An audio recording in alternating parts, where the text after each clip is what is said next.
Alors, je m'appelle Ghislaine Hochkorn, j'ai 67 ans et je suis retraitée de l'hôpital en tant qu'aide-soignante. Alors, les liens que j'ai avec les dockers, je suis femme tout d'abord de docker, mère et grand-mère de docker. Alors, j'ai rencontré mon mari, j'avais 15 ans. Je me suis mariée à 16 ans et demi et lui, il avait 18 ans. Et quand je l'ai rencontré, il n'était pas docker, il est rentré docker à 18 ans et demi. Que pensez-vous de ce que les gens disent sur les dockers? Alors là, les dockers, ce que les gens disent, tout d'abord, comment expliquer les gens déjà, les critères des dockers, c'est beaucoup des clichés, les gens, c'est beaucoup les clichés par rapport aux dockers, parce que les gens, les dockers sont des feignants. Enfin, moi j'ai entendu ça pendant beaucoup d'années. Les dockers sont des feignants, des alcooliques, des voleurs. Donc c'est que des clichés parce que déjà dans toutes les corporations, tous les métiers, il peut y avoir des gens comme ça quoi, en fait. Pourquoi les dockers quoi, c'est que des clichés envers les dockers en fait. Est-il possible d'entrer au port sans être fils de docker? Non, non, il faut être, c'est de père en fils. Depuis quelle année, je suis pas capable de le dire. Mais par contre, à une époque, tout le monde pouvait être docker, mais comme je disais tout à l'heure, il y a beaucoup de gens qui ne voulaient pas, beaucoup d'hommes qui ne voulaient pas aller sur le port parce que c'était très dur. Et avec les années, c'est devenu de père en fils. Il y a personne d'autre ne peut rentrer sur le port à part être fils de docker ou petit-fils, quoi, en fait. Il y a eu des périodes d'exception? Alors, il y a eu des périodes d'exception, qu'il y a une année où il n'y avait pas assez de docker, et ils ont fait rentrer les petits-fils des filles. Enfin, les fils, les petits-fils par les filles, en fait, pas par les fils, par les filles de docker. Voilà. Est-ce qu'il est obligatoire d'entrer au port en tant que docker dans une famille, Non. De Non, dockers? si le fils de docker veut pas rentrer sur le port, il est tout à fait libre d'aller travailler ailleurs. C'est pas une obligation d'être docker. Si lui, ça lui plaît pas, il y en a beaucoup qui auraient pu être docker et qui l'ont pas fait parce que c'était justement, comme j'expliquais, très, très compliqué, très dur. Donc, il y en a qui n'ont pas voulu rentrer sur le port, c'est pas une obligation. Mais c'est très rare que maintenant. C'est très rare quand même qu'ils acceptent pas parce que enfin, voilà, après, les fils et les petits-fils de docker qui ont été habitués dans la vie de docker, souvent, ils sont docker, hein, ils suivent. Hein. Est-ce que les femmes, elles peuvent être docker et Non, sinon, pourquoi? non. Pourquoi? Parce que c'est un monde d'hommes. Je pense que c'est que des hommes. C'est une corporation d'hommes. Il y a quelques femmes, mais ça reste quand même en famille.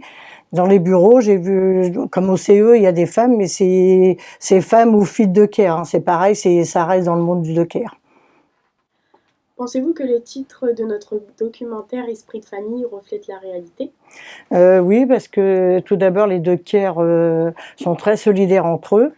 Et en fait, c'est comme une grande famille. La corporation docker est une grande famille parce qu'ils sont tous.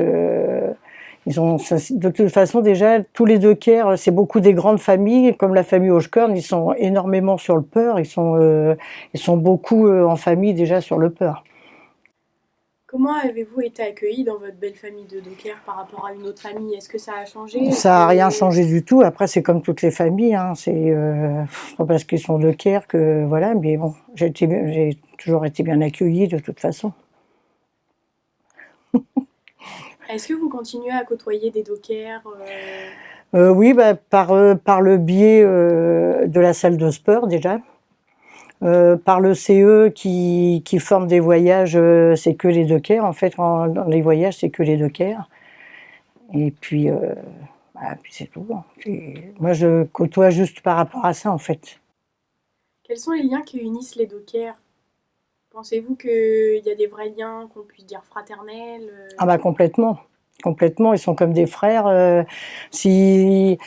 Déjà par rapport, par rapport au décès, par rapport aux naissances, ils font toujours eux ils appellent ça des manches, mais c'est des quêtes en fait pour aider aux besoins des familles. S'il y en a qui sont malades, cas de maladie, en cas d'accident de travail, ils sont toujours solidaires entre eux. Et même au niveau des visites et tout, enfin, ils se rendent visite, ils laissent pas tomber les gens, en fait. Ils sont toujours vraiment solidaires entre eux. Il y a l'arbre de Noël aussi. Bon, il y a aussi RCPH qui est le club de foot, donc c'est que des dockers aussi. Et puis l'arbre de Noël, il y a des spectacles. Enfin, c'est que la corporation Docker, mais bon, un petit peu comme dans tous les CE en fait. Est-ce que vous pouvez nous parler un petit peu de la période avec l'amiante? Est-ce que ça Alors l'amiante. c'est ça? Alors l'amiante, dans les années 70, les dockers ont travaillé sur des bateaux où il y avait des sacs d'amiante, donc poussière d'amiante qu'ils avaient partout sur eux. Et à l'époque, ils ne savaient pas que c'était de l'amiante, que c'était dangereux. Ils ont travaillé dans ces sacs d'amiante à charger, enfin décharger les sacs d'amiante, on va dire, sans protection. Et ce qui fait que quelques années plus tard, il s'est avéré que tous les dockers de la génération 70, enfin qui ont travaillé dans les années 70, sont pratiquement tous décédés de l'amiante, du cancer de la plèvre, dont mon mari est décédé du cancer de l'amiante. Il leur faisait un scanner en fait tous les 2 ans, parce que justement ils avaient travaillé dans l'amiante, et puis il s'est avéré que ils ont une bonne partie de ces années-là. Enfin, qui avaient 18 ans en 70 sont décédés là, comme mon mari à l'âge de 66 ans, du cancer de l'amiante. Voilà. Merci Ghislaine d'avoir répondu à nos questions, d'avoir été sincère et de nous avoir fait partager des souvenirs et des anecdotes. Merci.